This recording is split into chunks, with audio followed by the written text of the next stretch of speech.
Testing, testing, testing. Okay. Oh, we're live. Okay. Chat with Jacob's Aquarium live. Live. Yeah. Hey, everybody, what's up? Oh, whoa, that's too loud. Turn that down. Testing, testing, testing, testing. Okay.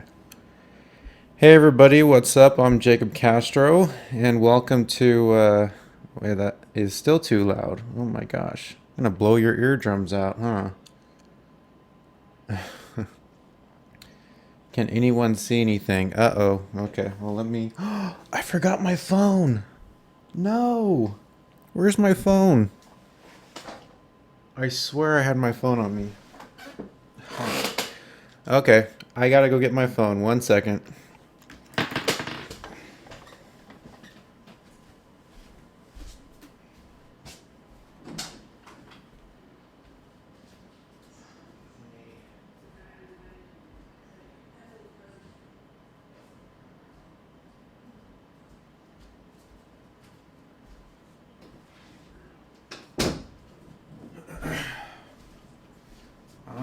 All right.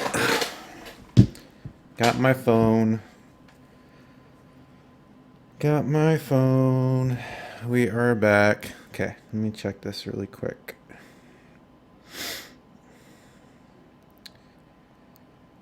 Let me check the Jacob's Aquarium live stream. Got my phone.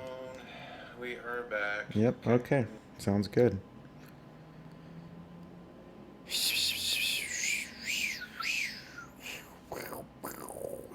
Okay.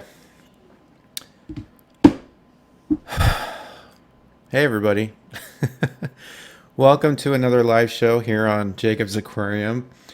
I had so much fun doing the first one. I'm having trouble figuring out where to put this damn thing, though. Hold on.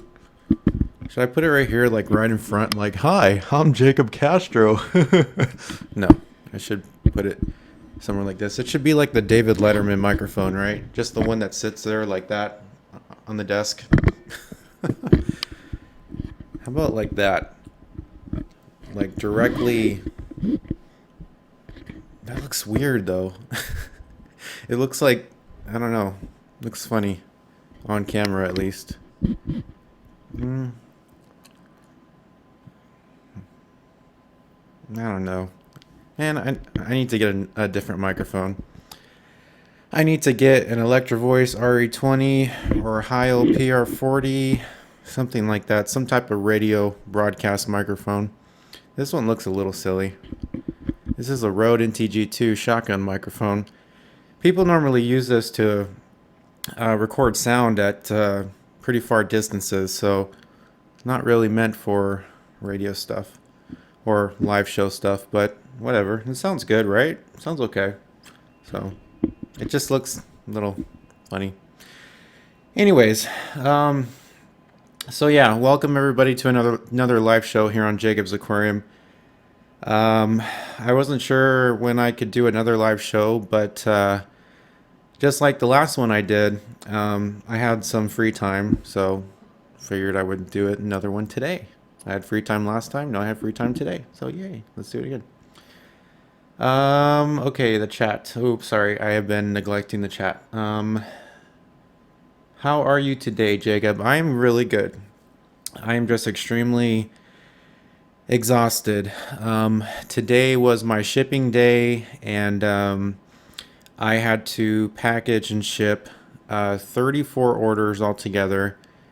All in one day, and a lot of them were pretty big orders, so it took a while. And that's what I was doing most of the day. Oh, Jesus, I got something in my eye. Ow, it hurts. I'm not crying. I just got something in my eye. I think it's like a piece of dust or something. Ow, it hurts. Oh, jeez, now my other eye is hurting. What the heck is going on? Oh. I think my eyes are dissolving in my skull right now. Hopefully I don't have a flesh-eating bacteria. Ow, that hurts. Okay, maybe I can blink it out. Oh, okay. Maybe I got it. What the freaking hell was that? See, this is how you can tell it's really live when you see things like this. Oh, that burns. Ouch. Okay. My eyes are really sensitive. I've always been that way, actually. Okay. Um, I don't think your eyes are dissolving, genius. Yeah, they're not. No, I should get rid of my gum. That's gonna sound really nasty on the microphone. Yeah, it's actually I'm chewing a piece of Nicorette gum because I quit smoking. So, um, yeah, that's been my instead of a cigarette, I chew a piece of gum now. How exciting, right? Okay, so back to the chat. Hi everybody. Wow, 78 of you guys are watching. Really awesome. Thank you guys for coming back and watching the live stream. Nice to see you guys again.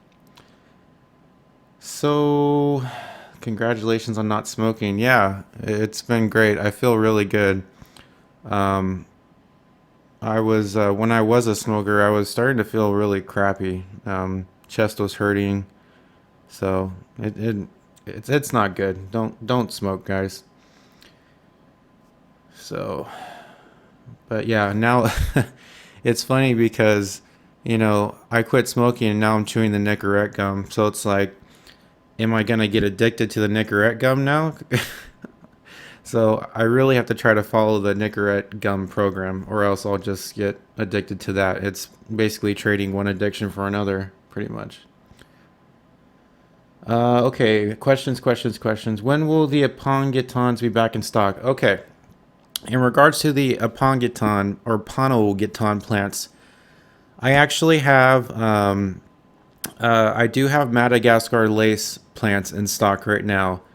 And I just got in a ton of Apongiton plants, but they're not plants, they're just bulbs. They're like the little seeds. So I don't want to sell them as just bulbs on my website or just seeds. I prefer to sell them as plants, because I've noticed that trying to get a Apongiton bulb to germinate can be kind of challenging. When I get them, if I get, say, 5 of them, there's always one that just ends up rotting away. It doesn't even sprout. So rather than, you guys, my customers or a potential customer, have to try to germinate a bulb themselves, I figured I would just grow them out myself. And once they're sprouted and, I can sell them then. So I have a ton of them. I just got in a ton of Apongiton bulbs, but I have them planted in the pond and I'm waiting for them to germinate. And once they germinate and they are at least a reasonable height, maybe 5-6 inches tall, that's when I'll start selling them. So we're looking probably at, uh, I would say the middle of, actually, no, okay. I'm pretty sure they should be germinated and they should be growing pretty well by the beginning of next month. And that's when I should have all of the Apongiton plants in stock and ready. But right now, the only ones I do have are the Madagascar lace plants. I think I have three or four of those. I think somebody actually bought one today. So I think I might have 3 left. But yeah, those are the only ones or the only Apongiton species I have in stock right now. So, okay. For all the people wondering, the statue is an Indian god called Vinika. He is a human. Yeah, yeah. I just got this statue. I got it at what's the name of that store? Oh, Earthbound. Yeah, I was at the mall with my aunt and my mom. We were doing a little after Christmas shopping because they have a bunch of sales and stuff, or they had a bunch of sales. And I went to my favorite store, Earthbound, because they have so many cool stuff, so much cool, so much, whatever. They have a lot of cool stuff. There you go. I should have said a lot. They have a lot of cool stuff in that store, and I'm really into things from different countries. I'm really into collecting things from different countries. So this isn't actually from India. It was probably made in China. But it's close enough. So I saw this in the store, and I thought it looked beautiful, and so I'm like, hey, this will make a good piece for my decoration piece in my room. I have a lot of statues actually. I showed them in the previous live stream, but I'm not gonna bring them all out right now because I'd have to find them first, and who knows where they are. Okay. Um, Jacob, are you a Marine? No, I'm not a Marine. I've never been in the service. I actually tried to join the Air Force, but I couldn't lose the amount of weight that they wanted me to lose. That was a long time ago, though, when I was like 17, 16, 17, I think. No, but actually, I got this shirt from Walmart, believe it or not. But I actually have a lot of military shirts that I got from all kinds of places, because a lot of people in my family are actually in the service. My uncle is in the Navy. My brother-in-law is in the Air Force. I have several cousins that are in the Air Force. Um, a lot of my grandparents were in the service as well. Most of my grandparents are deceased, so I think the only one that's still alive that actually, you know what? No, my grandpa Bull did pass away as well. He was in the service as well, but he passed away, I think, 3 years ago. But yeah, a lot of people in my family were in the service, so I just wear T-shirts and I have stickers on my car and stuff because I support our troops. Let's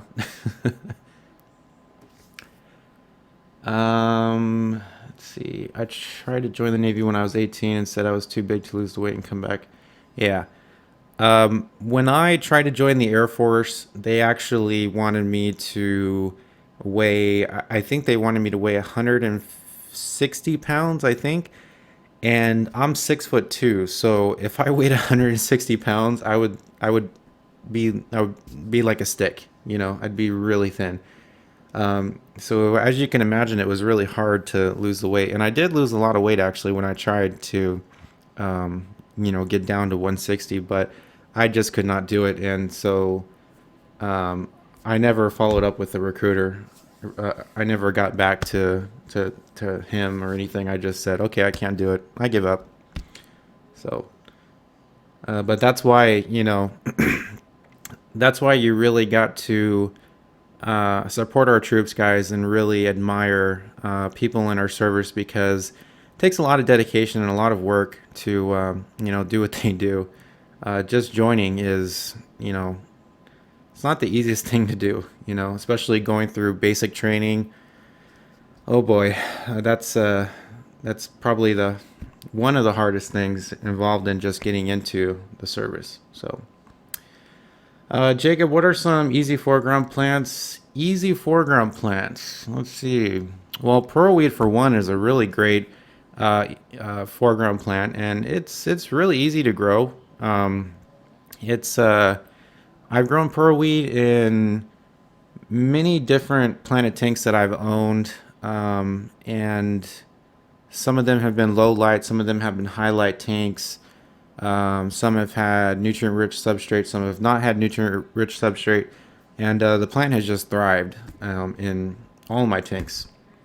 So I would say that's a really easy plant to grow, and it grows really fast, especially if you're growing it in a tank with all that fancy stuff, CO2,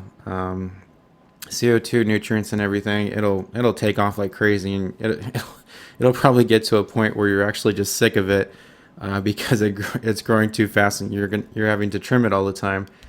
But yeah, I think pearlweed is a great, easy foreground plant. Another one would probably be Anubias. That's a really great, easy to grow foreground plant. It just goes really, really slow. Anubias is a really slow growing plant. Um, there's so many foreground plants. I'm just trying to think of which ones are easy to grow. Yeah, Pearlweed, Anubias, cardinal plants actually are really easy to grow as well, and those can be considered a foreground plant because they do kind of they're slow growers, but they do grow close to the substrate. They don't really grow that tall, and if they do, you can just trim them. Um, but those will branch out along the substrate, kind of like a foreground plant. Um, but yeah, I mean, I guess try one of those three. I'm sure other people will have some recommendations in the chat room as well. So, Jacob, do you ship to Canada? No, I do not ship to Canada. I would love to ship to every country in the world because I get emails from people from all different countries all the time asking me if I ship to their country. You know, people from Italy, from what was that one I got the other day? There's this one guy from uh, I think it was no, it wasn't Australia. It was South Africa. That's what it was. Yeah, he I got an email from a guy in South Africa that was asking me if I could ship plants to him, and I'm like, South Africa? Oh my gosh, the shipping charges would probably be crazy just to get him there. And plants are time sensitive, so they'd have to be shipped express mail or something, and to ship something express or overnight or whatever to another country is insanely expensive. So I don't ship to other countries for that reason, just because shipping charges are so expensive, and most people don't even want to bother paying that much. I'm talking like $80-$90 just to ship one package. Another reason too is that it's so hard to import, things like live aquatic plants into other countries. Um, you have to get all these special certificates, and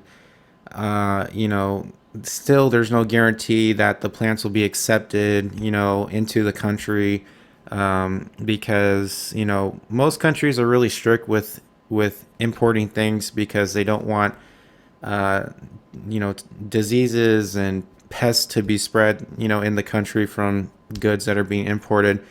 And with live aquatic plants, I mean, there could be all kinds of stuff in there, different types of algae, snails, different types of pests. I mean, it'd be really hard to get to import live plants to other countries.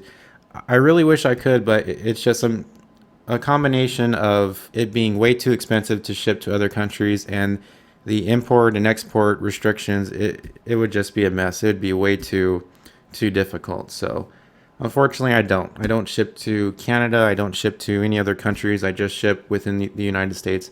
If things change though in the future, I will definitely let you know, and well, I'll definitely let everybody know that I'm shipping to other countries, because I definitely love to do that. I feel like, if I could ship my stuff to other countries, I mean that would be amazing, because there's probably a huge part of the market that I'm missing out of, by not being able to ship internationally. I'm sure my revenue from my website would increase drastically if I could ship my products worldwide, but unfortunately, just can't do it. I wish I could though. What's a good liquid fertilizer in a low-tech tank?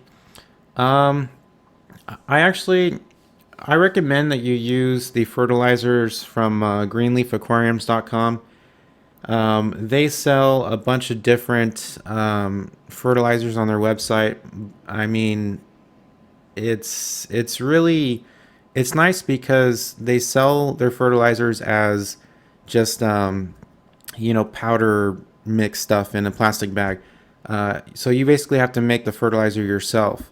But in the end, it's far cheaper than going to the store and buying fertilizers for your planted tank, because you can make so much more with these fertilizers versus buying the little bottles at the pet store. So it's not really expensive, and it's pretty easy to make the fertilizers yourself. So that's what I use, and that's what I recommend. The stuff from greenleafaquariums.com. So check out their website.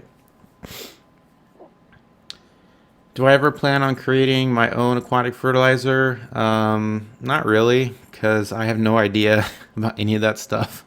I have no idea how to do things like that. Make fertilizers. I mean, I can make fertilizers obviously with the different powder stuff that I buy all the time from Greenleaf Aquariums, but as far as like doing it myself, like without that, I have no idea. So no. I'm sorry, I'm chewing ice. I keep forgetting you guys can hear everything on the microphone. Can a Siamese algae eater be put with guppies? I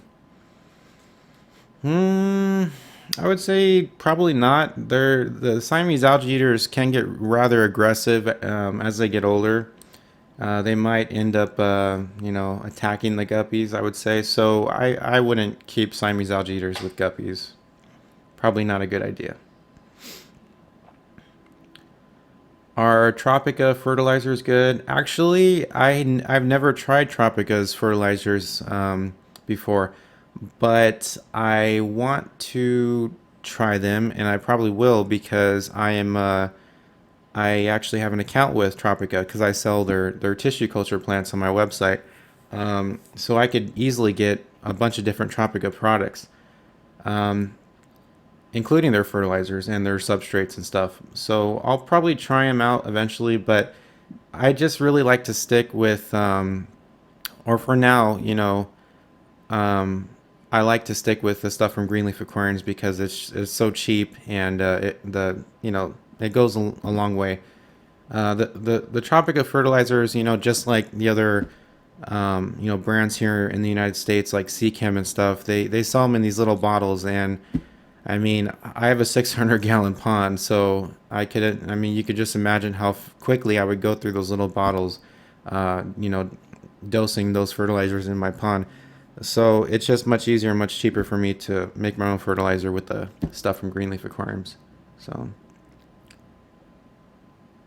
have you seen George Farmer's Planet Marine tank? No, I haven't, but I'll definitely look it up. That's pretty cool. Jacob, what do you dose your plants? I just talked about it. I use the fertilizers from greenleafaquariums.com. How long after a sword flowers it proper how what? How long after a sword flowers it property? I don't know what you're talking about, sorry. Do you prefer LED or T5 for plants, and what brand do you like the best? I've used LEDs, I've used T5s, I've used T8s. I think T5s are great, but they don't last as long as LEDs, so that's the only downside. However, they are a lot cheaper, so if you're on a budget, T5s or T8s are definitely the way to go. But if you can afford it, I definitely say go with LEDs because they last a long time. Um, Typically, most LED fixtures can last upwards of 4, even 5 years, sometimes even longer than that. Most T5 and T8 fixtures, the tubes have to be replaced once every 6 to 8 months. So that can get kind of expensive. Of course, depending on what type of fixture you have. If you have a fixture that uses a lot of bulbs, then it can be really expensive. Or a lot of tubes, I should say, not bulbs.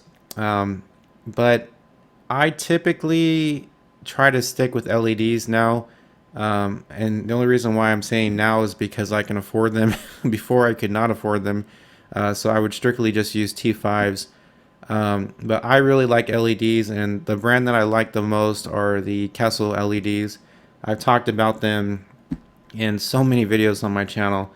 I just love those LEDs. I have actually, I think I have 6 of them over the pond in my greenhouse, and that's well under what is recommended to light a pond of, the size that I have. But since these things are so bright, these 6 LEDs are illuminating the whole pond. I mean, I don't really need to worry about, fully illuminating the pond with light, or with LEDs, because I get so much natural sunlight in the greenhouse to begin with.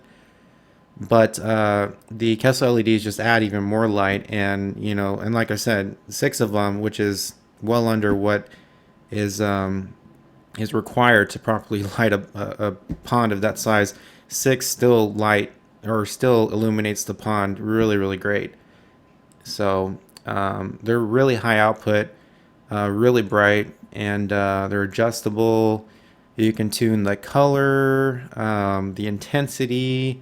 They're very versatile. They're compact as well. They're not too big, so you can mount them over an aquarium and still be able to easily access the aquarium. They're not like T5s or LED strip lights where it's one flat fixture over the tank and that blocks blocks most of the access to the aquarium.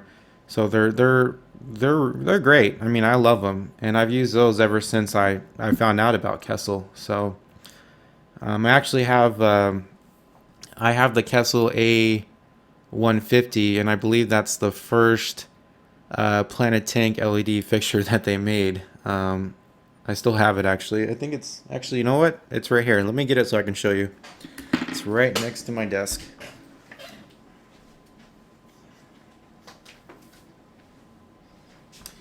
How convenient that it's right here.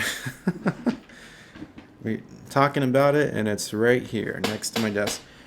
This is the Kessel A150 WE. I think this is the Amazon Sun. Yeah. Excuse me. Yeah.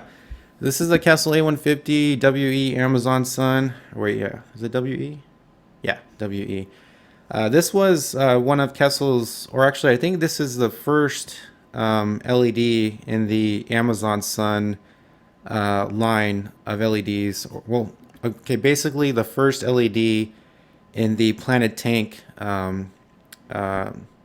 LED light fixture, line from Kessel. This is the one I started out with. This is the first one they sent me when I first started using their products and reviewing them on my YouTube channel. And I was so impressed with this thing when I used it on my Planet Tank. It is so bright. The only problem was that the cooling fan inside was just really, really loud, and it was really annoying. So I was really hoping that they would improve on that in the next fixture that they were coming out with, and they did. Thank God. The next fixture, the A160 WE, I believe that one was called the Tuna Sun. That one has a much quieter fan in it. So the first one, the A150, the one I'm holding right now, it's great, but it's just the cooling fan is just way too loud. The second one, though, is much better. But yeah, this is the first one I started out with, and these are kind of old now. I mean, I think I got this one about 3 or 4 years ago from Kessel. So they're relatively cheap now. You can get, used ones on eBay for like, 50, between 50 and $100, I think. Which is a great deal because Kessels are actually really expensive. The A160 Tuna Sun, I think, is $239. They even have one that's the A360 WE Tuna Sun, and that one is $400. So these things can get really, really expensive. So if you can find a used one on eBay, they're going to be a great price. I can tell you that for sure, because people don't sell stuff on eBay really to make a lot of money. That's why you can get so many great deals on eBay. But yeah, you can find a bunch of these on used on eBay, and they're really, really cheap, and they're great. So this is the light that I started out with when I first started using LEDs over my Planet Tank, and I love it. Love that brand. Jacob, when will you have Ludwigia weapons for sale? I think actually that one, we just got some of that in today. Let me check the website. La la la la la la la. Yep, we did. Okay. We have 5 bundles available for Liguia Repens. Also got 25 available for Liguia Dark Red. That's a beautiful Liguia species, by the way, and one of my favorite. We also got 20 bundles of Liguia Parensis. That's a nice plant too. Yeah, we got Repens in stock. Got 5 bundles. 5 bundles available.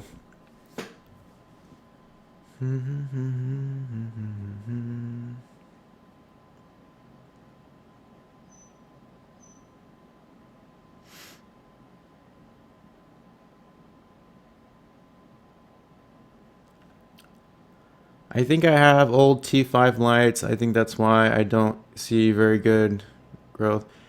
Yeah, with the T5s, the tubes need to be replaced once every 6 months, 6 to 8 months. So if you're not doing that, they will slowly just lose their intensity, and your plants will not be getting the proper amount of light they need to grow. So you want to replace those once every 6 to 8 months, just so that you have a constant, or you have you're giving your I can't talk tonight. You're giving your planted tank a more consistent amount of light over time, and your plants will, in return, grow much better. When are you getting mosses in? Well, I think we got Java moss today. We actually just got a shipment in of plants today. Um, yeah, we got Java moss. Unfortunately, we don't have any more flame moss, willow moss, or monosolinium tenerum, that new moss. Well, we don't have any of that because I'm trying to grow that one out right now.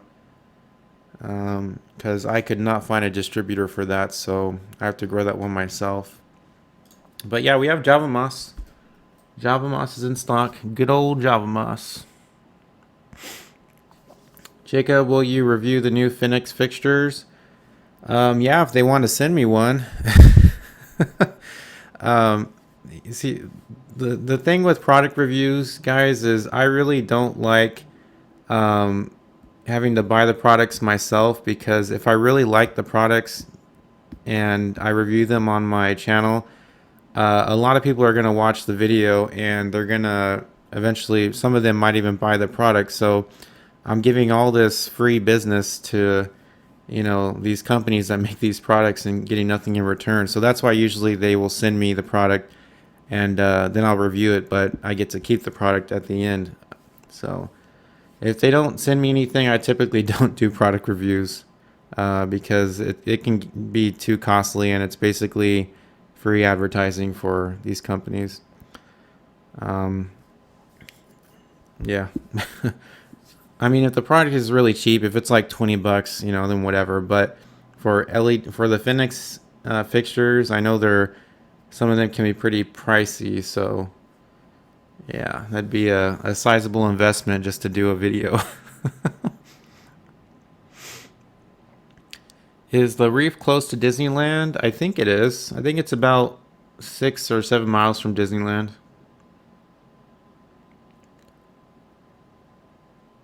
What are good plants to put with cherry shrimp? Moss plants are great with shrimp. Dwarf baby tears. Rotala plants are great with shrimp. There's a lot of plants that are great with shrimp. Actually, pretty much any plant can go great with shrimp.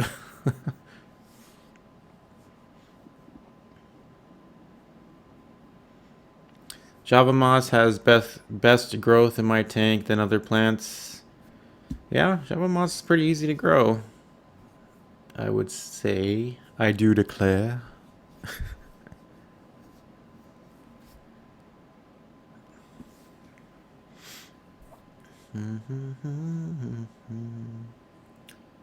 My rainbow fish keep chasing each other. What do I do? um, I don't know. I don't know. You could separate your rainbow fish and give them a timeout. Hey Jacob, glad to see you back on the live stream. Thank you. Thank you for coming in to watch. What do I do for a living? I'm doing it right now. How old are you, if I may ask? I'm 25. 25 years old. How was my New Year's resolution? It was okay. I pretty much just stayed home. I I thought I might hang out with my friends, but I guess nobody was doing anything either. So I pretty much was just at home. I kicked back at home with some cognac, and um, I watched Ryan Seacrest do the ball drop in New York City on the internet, of course, because I don't have cable. I refuse to pay for cable. I hate cable. I'd rather just watch Netflix and YouTube videos. But yeah, I pretty much just kicked it at home. It's really actually it's really dangerous to go out on New Year's anyways because there's so many drunk drivers on the road. So it's much safer to just stay home. So that's what I did. I stayed home, kicked back with a nice drink, and waited till 2017 arrived. Jacob needs a fish tank background. Yeah, I do. That was the first thing I thought about when when I first started doing the live stream. I'm like, man, I need a tank like right here or right here. You know, like a little 10-gallon or something. Um, so yeah, maybe in the future. How are the fish in the pond doing? They're doing great. They're doing great. They're just it's so funny because um, they're starting to get used to me like when I feed them. So when I come up to the pond, they think it's time to eat. So all of them, the Grammies and the Tetras and the minnows, they all swim up and like they all like school together, you know, like right in front of me whenever I'm close to the pond because they think I'm gonna feed them. But um, I like today, it was really funny because they were doing that all day today because I was grabbing plants from the pond to package them because today was my shipping day. So like all day I felt bad because I was basically like teasing the fish because like they like, oh, he's gonna feed us. Oh no, he's just grabbing a plant. Oh, he's gonna feed us. Oh no, he's just grabbing a plant. So I felt bad, but I eventually fed them. How do you propagate a Pongeton alvaceus? You know what? I don't know how to propagate a Pongeton plants actually. I'm still researching that. Um, I'm working on a planted tank or a plant guide video for Apongaton plants, but that's one thing I have yet to research for the video. So I'm still doing my research about that. But if anybody knows in the chat, feel free to say. I'd love to know because it's I don't think I've ever seen like a Pongeton plant branch off or produce a runner like other plants typically propagate themselves. So I'd love to know how they reproduce. So hey Jacob and everyone else, I'm fighting ick. So my temperature is at 96 degrees. Wow, that's hot. My rummy nose tetras are dropping like flies. I feel like it's the temperature. Yeah. 96 degrees for a tank is really, really high. And if you don't have a lot of water movement as well, that's a really low oxygen environment for fish. Um, so, oh, your temperature is 86 degrees. Okay. Um, well, 86 should be okay. But yeah, I mean, I would say test your water parameters, test for ammonia, test for nitrate, nitrites. all that stuff. See if your water parameters are in check. But the temperature might be an issue too. So try maybe lowering it to like 75, because rummy nose tetras really don't need their water to be that hot.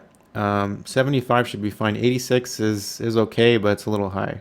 So arowana are classified endangered in the USA. That's actually not true. The only arowana that is classified as endangered here in America is the Asian arowana. The silver arowana, the Australian arowana, and a bunch of other arowanas from Australia are legal to own in the United States, and they're not considered endangered. For some reason, the only one that is in America is the Asian arowana, and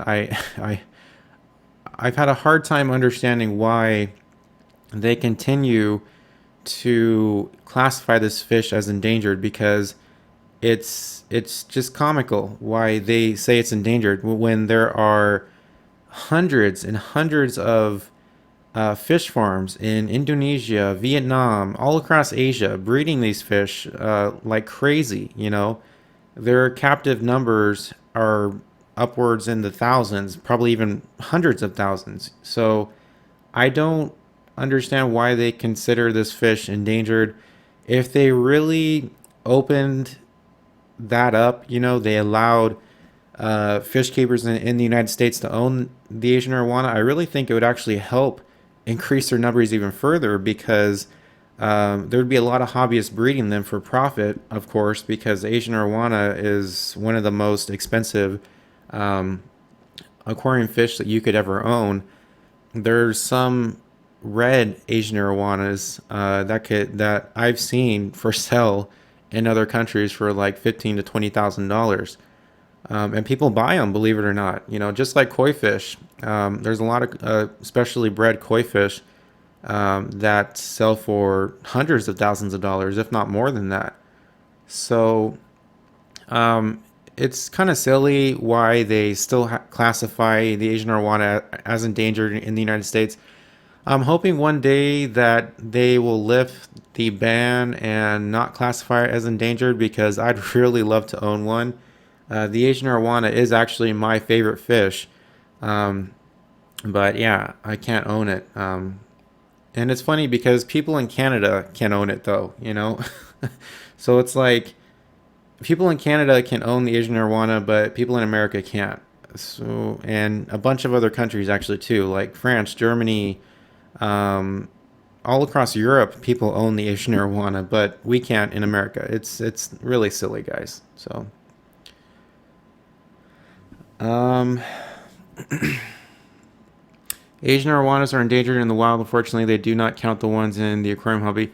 That's understandable. But then again, if they were to open the door to America and we could breed them here, I'm sure something could be done so that the American market, or the American people that are involved with this fish could have an impact on their wild numbers as well. But without ever even making it possible for people in America to own the Asian arowana, we'll never know if we could actually help out with this fish and it being endangered. So we'll just have to wait, unfortunately. So I know for sure. Okay, I can say this without a doubt. If they made the Asian arowana legal in the United States, that would be the first thing that I'd be buying, and I would set up multiple breeding places, or multiple breeding ponds at my nursery to start breeding this fish, because uh, not only to, if I could, help increase their wild numbers, in whatever way I could, but also for profit, because I mean, this fish is one fish can get, you can get $20,000 from one fish if you really know how to market it to people that spend that kind of money on fish. So I mean, that'd be the first thing that I'd do, but I can't. Unfortunately, I can't. And see, that's the other thing I don't understand too, is that the Asian arowanas that are being sold now in the hobby, of course not in America, but the Asian arowanas being sold now are all captive bred. None are really being taken out of the wild anymore because there's pretty much none left to take out, you know? So if the only ones that are being sold and bred are captive, oh, how can those be considered endangered? It's just, like I said, it's really silly. So, really, really silly. Does potassium and iron supplement promote algae growth? Any nutrient will promote algae growth. It just depends on how much you dose of it. If you dose too much to where your plants can consume it all before it becomes excess nutrients, um, then you're gonna have algae growth. So it just depends on how much you dose. Good luck sucks because they aren't the cheapest fish either. The ones that survive will be more resilient though if you're doing temperature changes to it gradually. Okay. I'll be in SC Village this weekend. How close is your nursery? SC Village? I'm not sure where SC Village is. I don't know what that is. Is that a college? I'm not sure. Amazon swords have round leaves when you buy them at the. Okay. I've read that breeding them is a ton of work. You need 6 to 12 of them in one pond. Yeah, breeding the Asian arowana is rather challenging.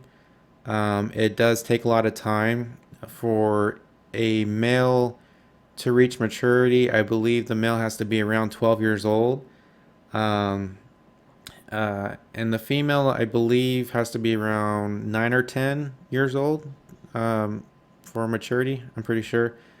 I might be wrong on that because I've read so many things about Asian arowana, so much conflicting information.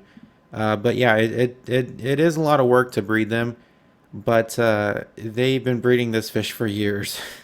So there are so many of them available um, at, fish farms all across Asia and other countries too. Hey Jacob, ever think about extending the greenhouse more? I actually did extend the greenhouse to another, I think, 11 feet. I just actually built that extension, but I can't really do it anymore because it's funny because I built the greenhouse, on in a on a part of my nursery where there's a lot of palm trees planted, and I built it there because that was the only spot on the property that gets a lot of sunlight, which is of course perfect for a greenhouse. But being that it's next to all the palm trees, it's funny because there's actually a palm tree in front of the greenhouse, and in the back of the greenhouse. So I can't really expand it anymore because there's no more room, But I would love to be able to. So I think what I'll eventually have to do is just is build a whole nother greenhouse in another on another part of the property, but that'll be way way down the road because I've invested a lot of money into the nursery already. So another greenhouse would be another sizable investment, and that's just not in the cards right now, is it? Isn't your nursery in Corona? Yeah, actually, my nursery is right on the border of. My nursery is right on the border of Temescal Valley and Corona. So I think I'm actually considered Temescal Valley as far as the city. Um, but there's some conflicting thing about that. So my address says Corona, it doesn't say Temescal Valley. So, but yeah, it's like right on the border of the two cities. So, how many acres is your nursery? Well, the spot that I'm leasing for my nursery, because I don't actually own the property, I'm just leasing a portion of it for my nursery. I'm pretty sure that my spot is about an acre, maybe a little more than that, because it's pretty big and it's close to like I think like maybe 50-60% of the property. So I would say I would say probably a little over an acre, around there.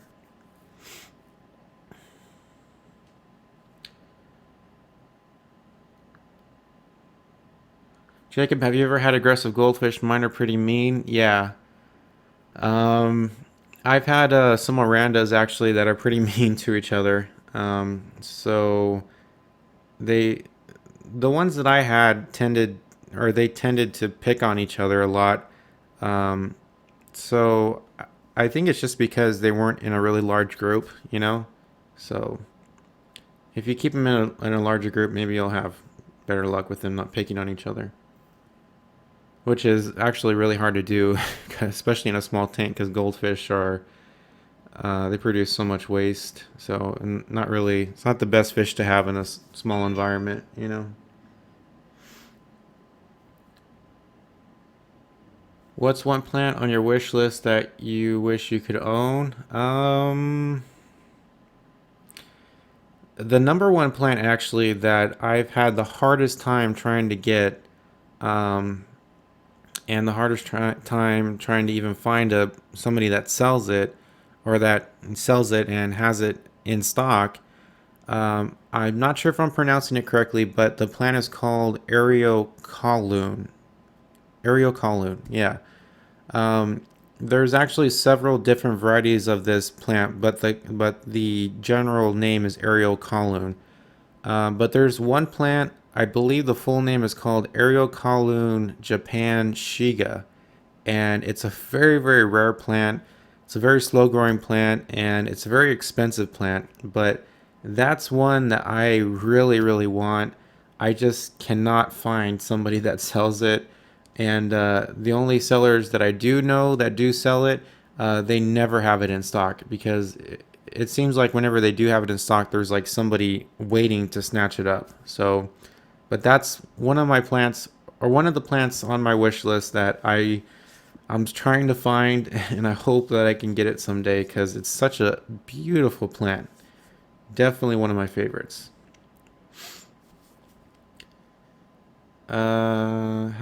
How do you get angelfish to stop fighting? It's a tough one. I don't know. What's up, Jacob? Hey, what's up, man?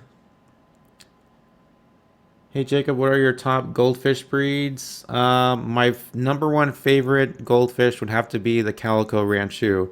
I think they are just so cute, and I love the calico varieties because of the color, that spotty, black and orange color. I think it's absolutely gorgeous. What is your favorite place to eat in Corona? Um, hmm, that's a tough one, actually. Okay, well, if we're talking about fast food, I really love Panda Express. I love Chinese food. Um, I'm pretty sure most people will say that Panda Express is American Chinese food.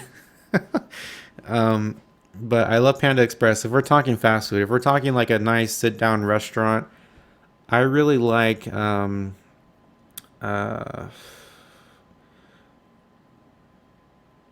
yeah, I think that's my favorite. I like Yard House. Yeah. If you guys have never been to Yard House, it's a really great restaurant. They actually brew a lot of their own beers there. They have really great food, great bar. They're just kind of pricey. So, but that's my favorite, like sit down restaurant.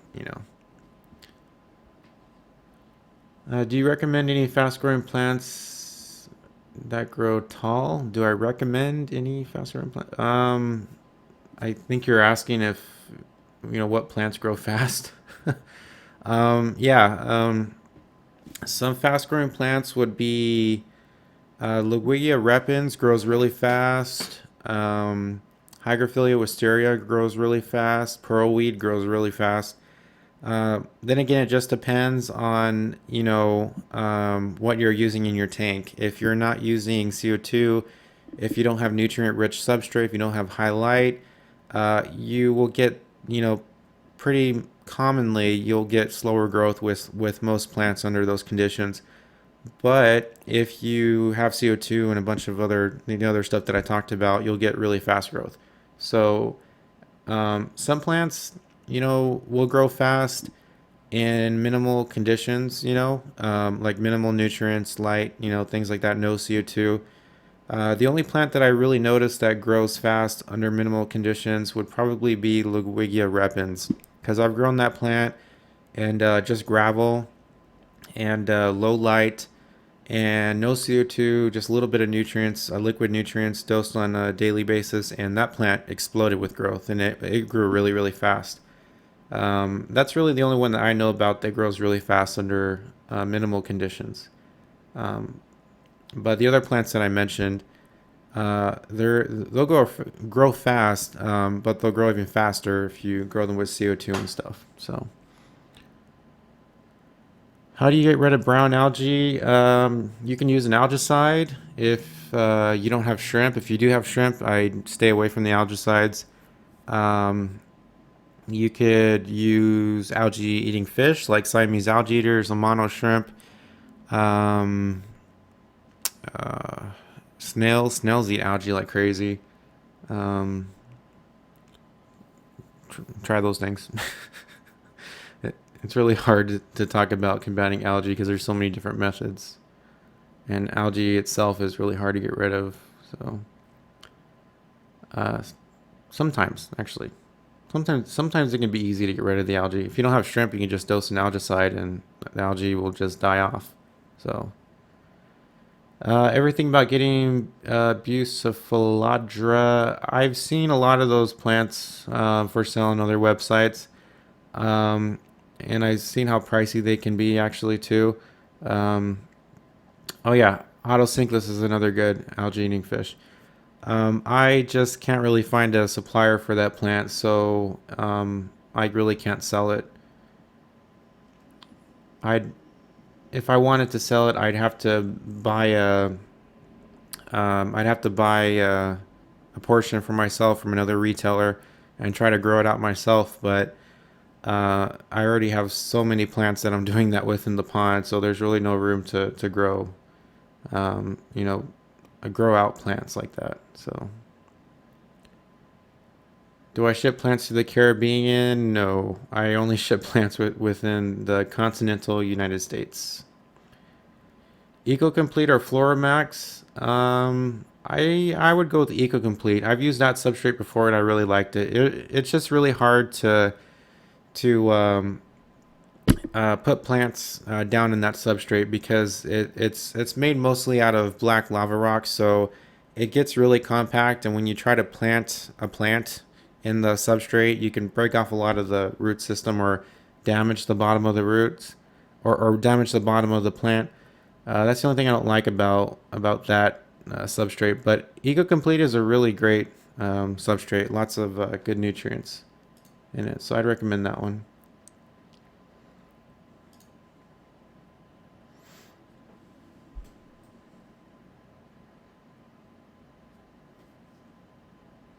What video games do you play? I love Battlefield. I play Battlefield on a daily basis. It's my favorite game. How sensitive are plants to temperature changes?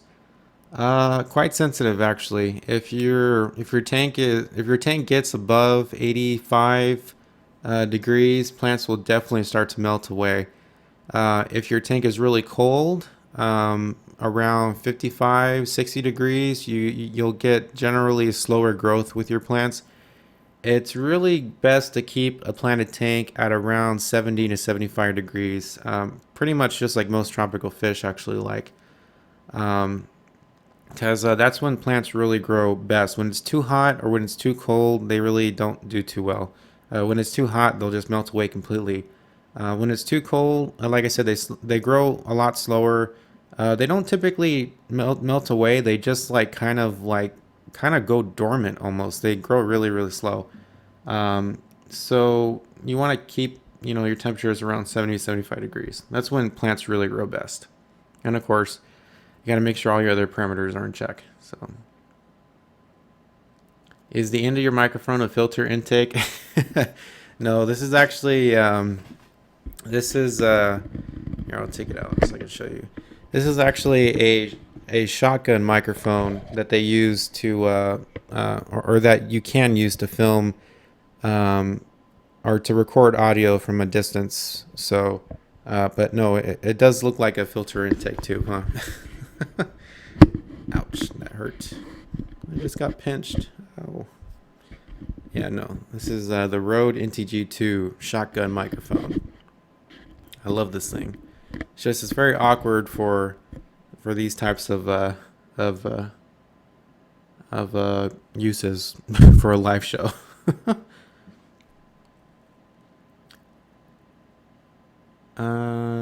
Watching one of your 2012 ADA soil tank videos has the aqua soil melted. I remember making that video actually. I loved ADA aqua soil when I did use it. It's a really great soil or substrate for planted tanks. I don't think it melted. Well, I'm assuming when you say melted, you're probably saying like just broke apart. It didn't really break apart. It did kind of get really compact though over time. I think that's just those little black balls in the substrate just kind of disintegrating over time. But I think mostly I had that problem because I had goldfish with that substrate, and the goldfish were always messing around with it, so that was a big mistake. So I'm not sure if that's like typical with that substrate, for it to just disintegrate like that. But I noticed a little bit of that, but like I said, it could be because the goldfish were messing around with it all the time. Did you serve in the Marine Corps? No, I didn't. I just have a lot of family that are in the service, so I just support our troops. How do you clean up white algae on the glass? I can't get it off. I definitely would recommend a cleaning magnet. I love cleaning magnets to remove just the general clear algae from glass aquariums because it's so easy to use. Other than that, I mean, you can scrub it off with with a filter pad or something. But I generally will just use a cleaning magnet for to clean white algae like that. So you used to use aqua soil. What do you use now? Well, in my pond, I use silica sand. It's a sand that is used for like sandblasting and stuff. To clean paint off of things. So I use that. I I can't really, or I didn't choose, or I chose not to use aqua soil in the pond because it would be really, really expensive. We're talking thousands of dollars to fill the pond with aqua soil. Not to mention it would be really messy every time I take a plant out, to package it and stuff for a customer. So I just chose sand because it's very easy to maintain, and the plants still grow okay in it as well. The only thing is, since it doesn't have any nutrients, I have to dose a lot of liquid nutrients and rely mostly on the CO2 and liquid nutrients in the pond. So I really have to stay on top of that because if I miss a dose, or if I'm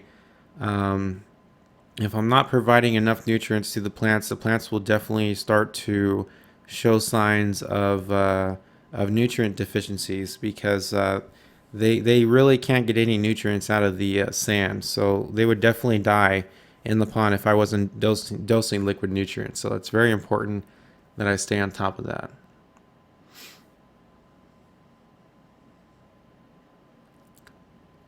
How do you remove green algae on the rocks after a water change? You can scrub it off with a brush. I've seen people do that. How often should I dose Flourish Iron? Whatever it says on the bottle to dose, just follow that. Try not to dose too much on a daily basis if you're doing it on a daily basis, because too much of any nutrient will contribute to algae growth. So just make sure you're not dosing a lot of it. So And as somebody else is mentioning right now, it does depend on how many plants you have also. So, and you want to do water changes. That's absolutely right. So, have I ever owned large cichlids? Yeah, I actually owned a tiger Oscar when I was back in the day when I was 15. I owned Asian, or I wish I owned an Asian arowana. I owned a silver arowana when I was 18, and another big fish that I owned was probably my pleco, my plecostomus. I think I owned one that reached about 10 or 11 inches in length. So those are some of the big fish that I've owned.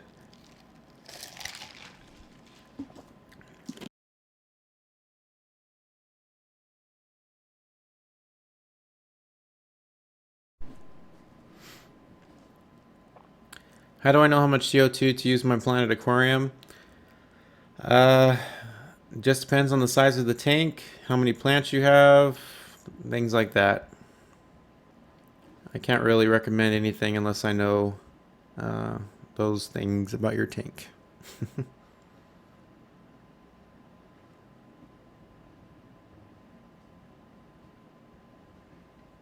Mm-hmm, mm-hmm. Will Lucky Bamboo do okay if only the roots are submerged in my tank? Thanks. Lucky Bamboo is not really an aquatic plant. It really likes to be grown in soil, not just water. So I wouldn't recommend that. It's actually kind of funny how Lucky Bamboo is sold a lot in a lot of pet stores and a lot of big box pet stores, um, and they're sold in fish tanks, like fully submerged in fish tanks, and it's silly because they're not aquatic plants by any means. So I have no idea how they got into the hobby like that because they're not aquatic plants. So and they definitely will die if you grow them submerged. So hey Jacob, do you consider a microfiber cloth as a filter? No. That would not be smart to use a microfiber cloth in a filter. It would get clogged way too quickly, and if you're using a canister filter, that can spell disaster. So definitely do not use that as a filter pad. Is a 54 liter or 26-ounce aquarium great for female fighting fish, beta fish sorority? Um, I don't really have a lot of experience with beta fish. Um, I know it's best to keep them separated though. That might sound a little silly if that's not the right thing, but like I said, I don't know too much about them, so maybe I shouldn't say anything at all. What are my opinions on crossbreeding? I don't know. I, do people crossbreed fish? I didn't know they did that. I actually I've noticed a lot of those glowfish being sold at the big box pet stores and some actually mom and pop stores.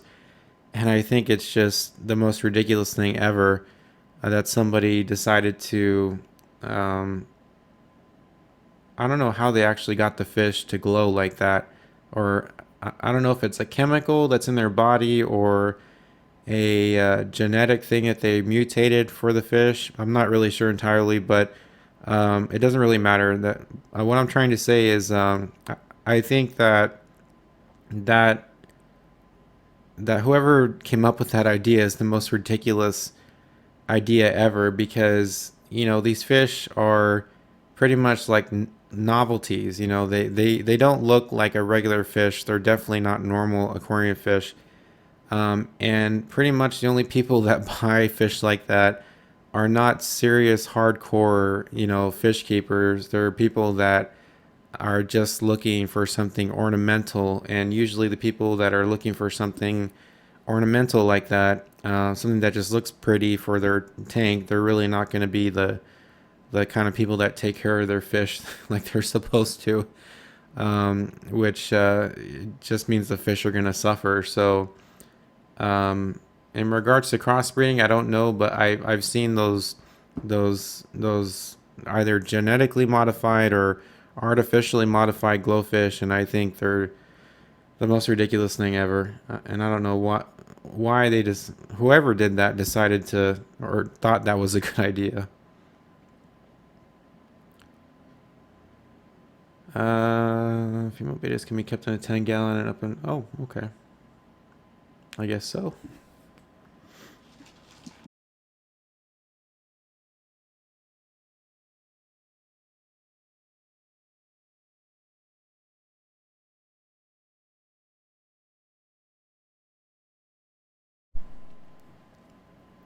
How to achieve good pearling. Plants kind of yellow and brown using CO2. I usually get my plants to pearl by giving them a lot of light. I noticed that when in the morning at the nursery, the greenhouse is not getting a lot of light because the sun hasn't fully come up yet. But as time goes on and the sun begins to rise a little more and the pond gets more light, the plants really start to pearl a lot. So I would say light plays a big role in getting plants to pearl for sure. So, yeah.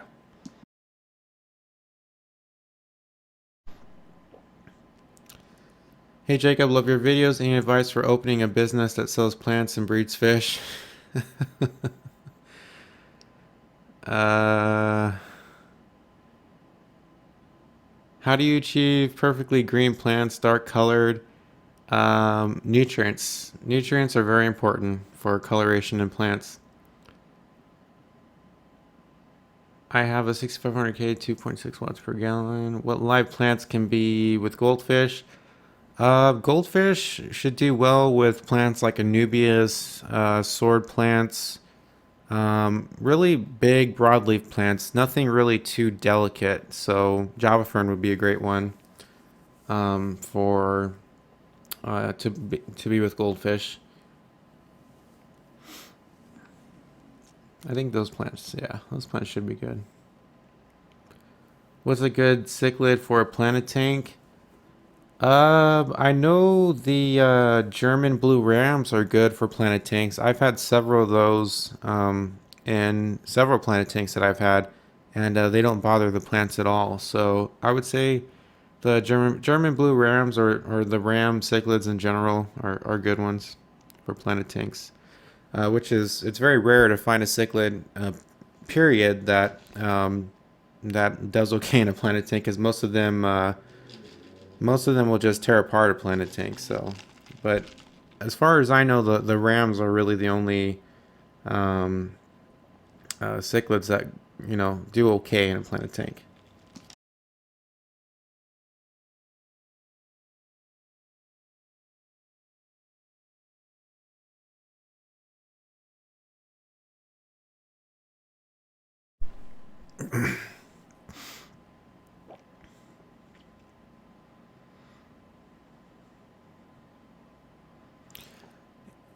I found a free 55 gallon sitting on the side of the road.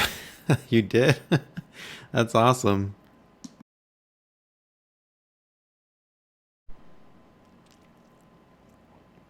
What do I think about the dry start method?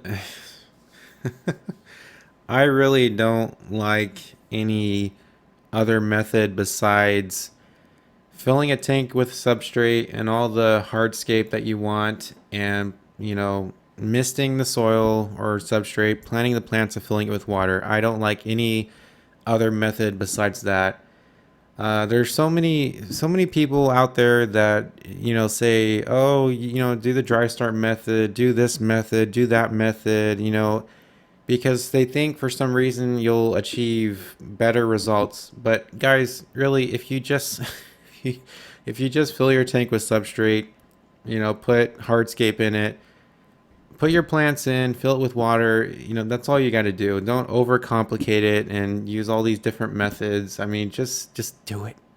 I really hate people that well, I don't hate people, but I just don't really like, when people overcomplicate the hobby, Um, yeah, just put substrate in your tank, hardscape, get the substrate nice and moist, plant your plants, fill it with water, let it go.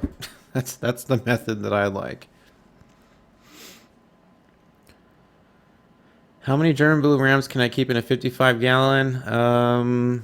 You can. I mean, they're territorial, so I would say maybe like 4 or 5 would be okay in a 55 gallon. Pool filter sand is good and does not compact like regular sand. Yeah. Should I remove carbon filtration? Yeah. You in a planted tank, you really don't want carbon in your filters because the carbon tends to remove any liquid fertilizers that you have in your aquarium. So yeah, I would not keep carbon in a planted tank for sure, or planted tank's filter. What's your local time? I'm at an office right now, and it's so boring.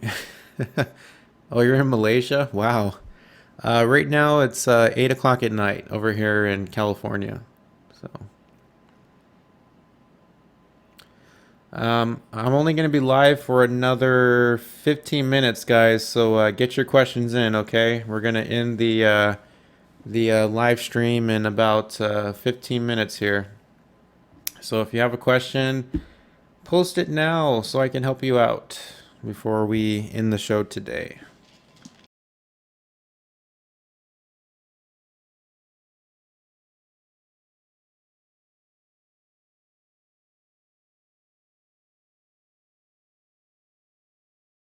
Man, the ice was cold. Ouch.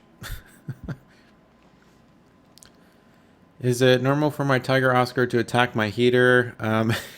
Yeah, yeah. Tiger Oscars can be kind of a character, and yeah, they'll do stuff like that sometimes. That's why it's best to not have a glass heater in a tank with tiger Oscars unless it's protected somehow. Do I breed fish in my pond? No, I don't. Did you set up a tank in your house? No, I have not yet, but I really want to. Hopefully soon. What am I drinking? It's I think it's Coke Zero and ice. How do you get rid of ram's horn shell snails? There's there's a lot of different ways to get rid of snails in a planted tank. You can put a piece of lettuce in your planted tank in a glass container, just so it's not laying on your substrate. Um, and the snails will naturally go to the piece of lettuce and try to eat it. And so if you leave that in your tank for a certain amount of time, um, usually overnight, people recommend to do that overnight. You'll get a lot of snails attached to the piece of lettuce, and you can just yank that out and throw it away. That's one way to control them. Um, Another way would be to use algae eating fish like clown loaches, yo-yo loaches. Uh, oh, wait a minute. Did I say algae eating fish? I mean snail eating fish. Yeah, yo-yo loaches, clown loaches eat snails. Pictus catfishes eat snails. There's also some snails that will eat other snails, like assassin snails. They eat snails as well. It's kind of funny, a snail eating another snail. Snail cannibalism. Hey Jacob, what is the biggest tank would you set up? If I had the money and if I had the space, I would probably have a million-gallon planted tank. I'd have the biggest tank in the whole world. But that costs a considerable amount of money. So if I win the lottery, for sure. But until then, that's just a dream.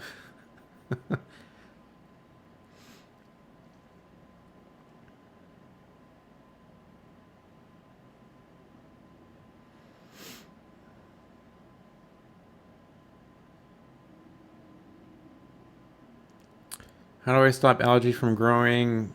It's a bunch of different ways to stop algae. Um, I usually recommend you go the natural or take a natural approach to getting rid of algae and use algae eating fish, algae eating snails. If that doesn't work, then of course you can use an algicide. But other than that, not too many other ways. On my clown loaches, little switchblades. I don't know. Who ships plants to the Caribbean? I don't know.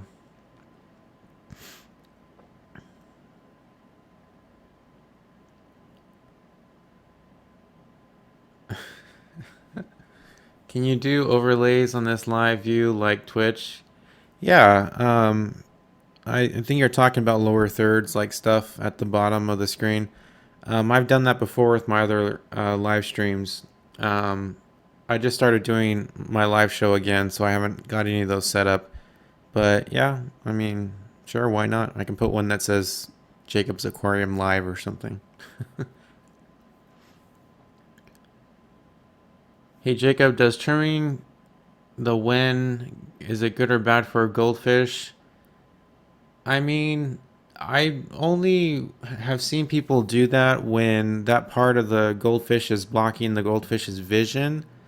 Other than that, I don't recommend cutting that part of the fish at all. I mean, there's some people that recommend not touching it at all, even if it's affecting the fish's vision as well. But in my personal opinion, I think it's okay to cut some of that away if the fish can't see, if it's blocking the fish's eyes. But as far as trimming it, just to trim it, no, I don't recommend you do that. Have you ever tried the dry start method? No, I never have. The method I like is the one I just talked about, which is filling a tank with substrate, hardscape, plants, water, done. That's the method I like. Any CO2 products or brands should I buy to start with CO2? Well, I mean, I use Aquatech CO2 regulators. I think they're great. I've used them for a long time, and they seem to be good quality. So I would say check out Aquatech products. That should lead you in the right direction in your CO2 venture. Products you wished existed in the hobby. I wish there was a product to get rid of snails effectively 100% out of a planet tank. I wish there was a product that would enable us to not, or us being, fish keepers, hobbyists, us to never have to do water changes. I wish there was a product that would supply a planet tank with all the CO2 it needs without any type of CO2 equipment. Um, I wish there was a product that I wish there was a product that could clean the glass of an aquarium by itself. I wish. Okay, this is the last one. I wish there was a product that. I wish there was a product that could give plants all the nutrients they need for at least a year without having to do anything else for the planet tank besides use that product once and then the tank be good and have plenty of nutrients for all the plants for a year. I'd really love that, or permanently. That would be amazing. Of course, all these things I'm saying will probably never happen because they're just way too, way too impossible to achieve. But I really wish those things existed. That would be awesome. What fishes can live with orandas? Answer, please. Okay, I will answer. Well, orandas are goldfish, so obviously any type of other goldfish will be fine. You typically just don't want to house fish that are small enough to fit in your goldfish's mouth because goldfish tend to eat anything that can fit in their mouths. So if you're housing them with small fish, they'll definitely eat those small fish. So just other peaceful fish should be fine. Community fish, should be fine with the goldfish. Just nothing small enough to fit in their mouth, like I said. How do you recommend trimming a plant, specifically an Amazon sword? I don't really recommend trimming an Amazon sword, period. Because when you do that, I mean, you could really damage the plant. There really isn't a way to trim it besides removing entire leaves, completely. And when you do that, you run the risk of possibly damaging the plant in a really negative way. So I don't recommend trimming an Amazon sword. I mean, what you could cut off the runners that come off of the main plant. That would be fine. But as far as trimming it, I really don't recommend that. I recommend you just let it grow and let the plant do its thing. As the leaves get bigger and bigger and they age, the leaves will eventually die off and the new ones will grow. Just let it go. Let it go, let it go. I'm one with the wind and sky.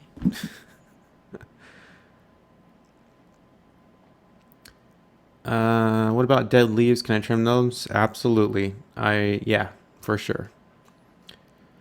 What is the must for dwarf baby tears? CO2, highlight, nutrient rich substrate. Those things are a must for dwarf baby tears. All right, 4 minutes, guys, and the show's going to be over. 4 minutes. Get those questions in. Jacob, have you ever been to Reefapalooza in California or New York? I've never been to any conventions, any fish keeping conventions, whatever you call those things. Mostly because I just don't have the time. I'm way too busy working. I'm way too busy with the nursery. Way too busy with my website, YouTube, and everything else that I do in this hobby. Um, I don't have the time to take off to fly out to these conventions and stuff like that. I'd love to go to one of them. I'd actually love to set up a booth at one of them for my business and help spread the word about my business, but I'm just way too busy at the moment. Way too busy. So, when will you get more Java Moss and Java Fern, and what are good starting? Um, okay, I've said this so many times, so I'm just gonna really explain it really well right now. A lot of people have been asking me when I'm gonna get more plants in. I just got a shipment today, so pretty much everything is in stock on the website, except for all the plants that are marked as coming soon because I'm currently trying to grow those out. But pretty much everything is in stock on the website. So all the plants that you guys have seen that say, they were not in stock, they're now in stock because I just restocked the whole website today because we just got a shipment of plants today. Okay, so the website is full and plenty of plants in stock. Any suggestions for a carpeting plant in a low-tech tank? Porrowweed. Porrowweed is a great carpeting plant for a low-tech tank.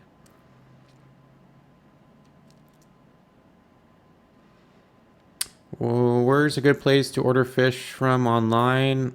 Um, I really can't say. I've never ordered fish online, so I'm not sure. I want to buy plants, but my weather is so bad. Okay. I mean, the weather really doesn't matter when you buy plants online because, when we ship plants in a package, they're sorted at the post office, sort facilities, and they're inside buildings, which most of them are climate controlled. And if they're not, the temperatures usually aren't really that harsh, anyways. The only times the weather is a problem is when the package is delivered to a customer's home. If the package is left in a mailbox, out in extreme temperatures for prolonged periods of time, the plants will definitely die. But that's why I always recommend that people are home when they expect their package to arrive whenever they order plants, because it's best to take the plants straight out of the package and put them in your tank as soon as you get them in the mail. But yeah, the weather really isn't an issue unless unless the package is left out in a mailbox or on a doorstep somewhere for a long time. So, how do you go about aquascaping a tall 5-gallon? I'm not sure how to answer that. Can tropical fish be with orandas? Yeah, pretty much any tropical fish can, except ones that are small that can fit in a goldfish's mouth, because goldfish will eat everything. So, all right, guys. Well, that about does it for today's live show. I'd like to thank you all for coming back and watching the live show today. I had a lot of fun. It was really fun talking to you guys.